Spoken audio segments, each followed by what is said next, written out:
The investigation into South Africa's finance minister has had some pretty major repercussions. Investors are watching very closely developments down south, and analysts are concerned that a ratings downgrade could now be more likely than ever before.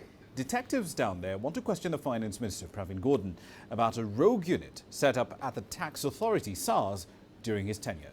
Angela Coppola has this report. While local markets are recovering slightly, the currency, seen as a barometer for economic health by foreign investors and analysts, hasn't. And experts are anxious about rating agencies' reaction. Those that assess the credit quality in a particular country always want to see whether there's an independence around the Treasury. While it has political influence, but it ought to be operating independent of other forces that may derail policy certainty.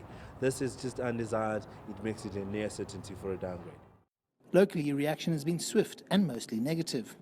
It's a bit of nenegate redux, and the public and the political world has become a bit used to it, so the reactions have become much quicker. But as the rand was really nicely improving and improving significantly, which it hasn't done for a long time, it immediately drops on this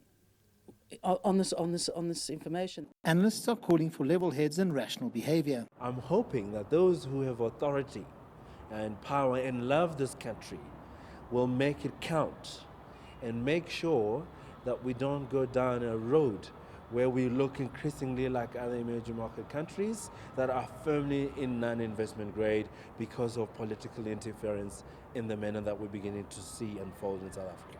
What's terrifying about this, and I think again exacerbates the downgrade, is the fact that despite all our strong fundamentals, in the hands of one man, one decision, one action, we can lose control and not claw it back unless the ANC is prepared to change tack. There's a sense of doom and gloom economically, and a downgrade will add significantly to the country's woes. I'm Angelo Coppola for CCTV in Rosebank, South Africa. Let's get the latest details from Sumitra Naidu. She's live in Johannesburg right now. Sumitra, good to see you. Thursday's statement, let's start with that. A statement coming out from the President in support of the Finance Minister, but it seemed to be couched in very qualified terms. How did the markets respond?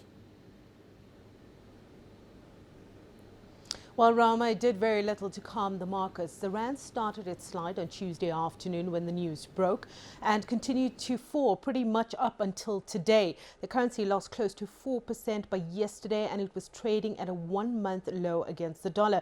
That statement coming from the presidency really failed to do anything much more than clarify the president's position, which it seems is one that's not going to interfere in any investigation or possible charges that the finance minister is facing. If anything, it's made matters worse. The market did regain some composure today. The rand clawed back some of its losses, but in the short to medium term, experts expect more fallout on this issue. Indeed. Walk us through the history here. What's causing all this friction between President Zuma on one hand and Pravin Gordin? Why have they been at odds for so long?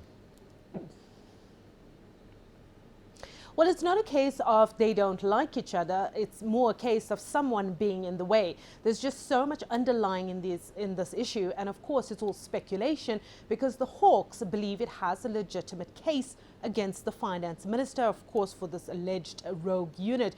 But this, it seems, is around the minister not signing off on crucial contracts and decisions, one of which is SAA, where a new board is meant to be sworn in. And the minister has already stopped a number of controversial contracts that was being pushed by the current chair. Now, these contracts would have cost SAA and, of course, taxpayers billions of rands, and, of course, prompted further bailouts. There's already a bailout that the airline is pushing for, which is also being stopped by the minister for obvious reasons. The economy is in an absolute state, and SOEs like SAA have been milking the government coffers because it's continuously mismanaged and it's always running out of money.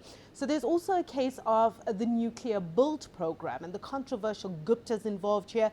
They are meant to be benefiting from supplying uranium once that project goes ahead. But the minister, and in fact the former finance minister, who was ceremoniously fired last year, also was against this nuclear build program, again for obvious reasons, because it was too expensive for South Africa at this stage. So there's a lot at play here, nothing official. This all really is floating around as speculation. Indeed. Speaking of SAA, the Finance Minister said on Wednesday that we should expect some action on SAA's board, quote, soon. But that's something we've been hearing since February. What's causing this delay in sorting out SAA? Well, again, it does seem that much of the delay is coming from opposition within the current structures of SAA and wrangling within political structures.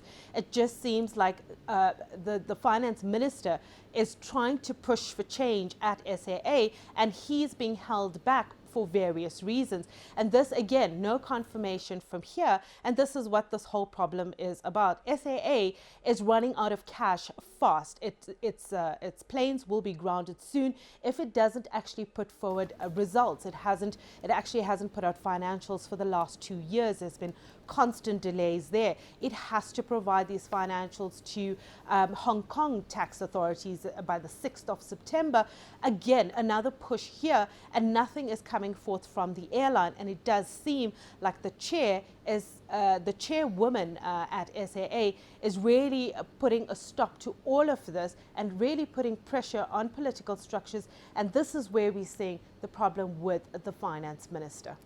Indeed. Thank you for the update and the insights. At Sumitra Naidu live in Johannesburg.